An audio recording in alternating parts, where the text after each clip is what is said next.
नमस्कार, देशोन्नतीमध्ये मी ऐश्वर्या शिंदे आपलं स्वागत करते। न्यायमूर्ती भूषण गवई यांनी भारताचे 52वे सरन्यायाधीश म्हणून शपथ घेतली आहे। अनुसूचित जाती वर्गातील दुसरे सरन्यायाधीश देशाला लाभणार आहेत। तर गवई हे मूळचे महाराष्ट्रातील अमरावतीचे असल्याने राज्यासाठी अभिमानाचा क्षण आहे। तसेच ते पहिले बौद्ध सरन्यायाधीश असल्याने भारतीय न्यायव्यवस्थेच्या व्यापक आणि सर्वसमावेशकतेच्या दृष्टिकोनातून त्यांची नियुक्ती महत्त्वाची ठरत आहे। मैं भूषण रामकृष्ण गवई जो भारत के उच्चतम न्यायालय का मुख्य न्यायमूर्ति नियुक्त हुआ हूँ। जो भारत के उच्चतम न्यायालय का मुख्य न्यायमूर्ति नियुक्त हुआ हूँ।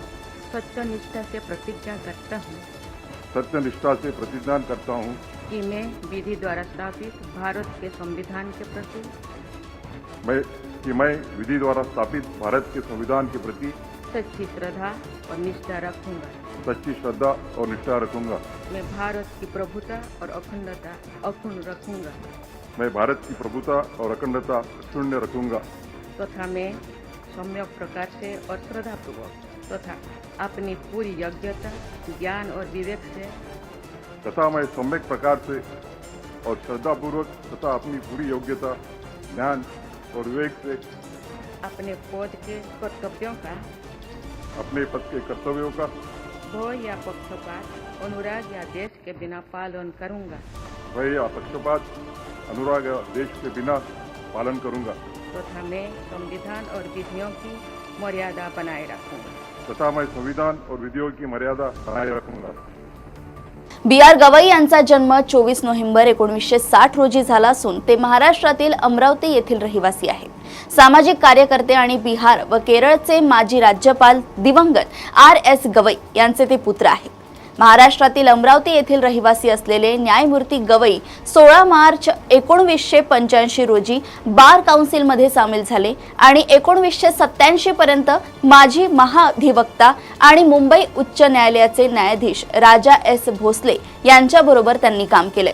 1990 नंतर त्यांनी प्रामुख्याने मुंबई उच्च न्यायालयाच्या नागपूर खंडपीठासमोर संवैधानिक आणि प्रशासकीय कायद्यात प्रॅक्टिस केली। ते नागपूर महानगरपालिका, अमरावती महानगरपालिका आणि अमरावती विद्यापीठाचे स्थायी वकील देखील होते। गवई यांनी अनेक महत्त्वाचे निर्णय दिले आहेत। मोदी सरकारच्या 2016च्या नोटबंदीच्या निर्णयाचे समर्थन करणे आणि निवडणूक रोखे योजना असंवैधानिक घोषित करणे आदी निर्णयांचा यात समावेश होता। गवई यांच्यानंतर न्यायमूर्ती सूर्यकांत यांचा क्रमांक लागतो। त्यांना 7 महिन्यांनी 53वे सरन्यायाधीश बनवले जाण्याची शक्यता आहे। गवई यांच्या घराण्याची राजकारणी पार्श्वभूमी असली तरी त्यांनी नुकत्याच एका मुलाखतीत आपण निवृत्तीनंतर राजकारणात जाणार नसल्याचं स्पष्ट केलंय। सरन्यायाधीश पद भूषवल्यानंतर एखाद्या व्यक्तीने कोणतीही जबाबदारी घेऊ नये असं आपले मत असल्याचं त्यांनी सांगितलेलं आहे। ऑगस्ट 1992 ते जुलै 1993 पर्यंत मुंबई उच्च न्यायालयाच्या नागपूर खंडपीठात न्यायमूर्ती गवई यांची सहाय्यक सरकारी वकील आणि अतिरिक्त सरकारी वकील म्हणून नियुक्ती करण्यात आली। 17 जानेवारी 2000 पासून ते सरकारी वकील म्हणून नियुक्त झाले।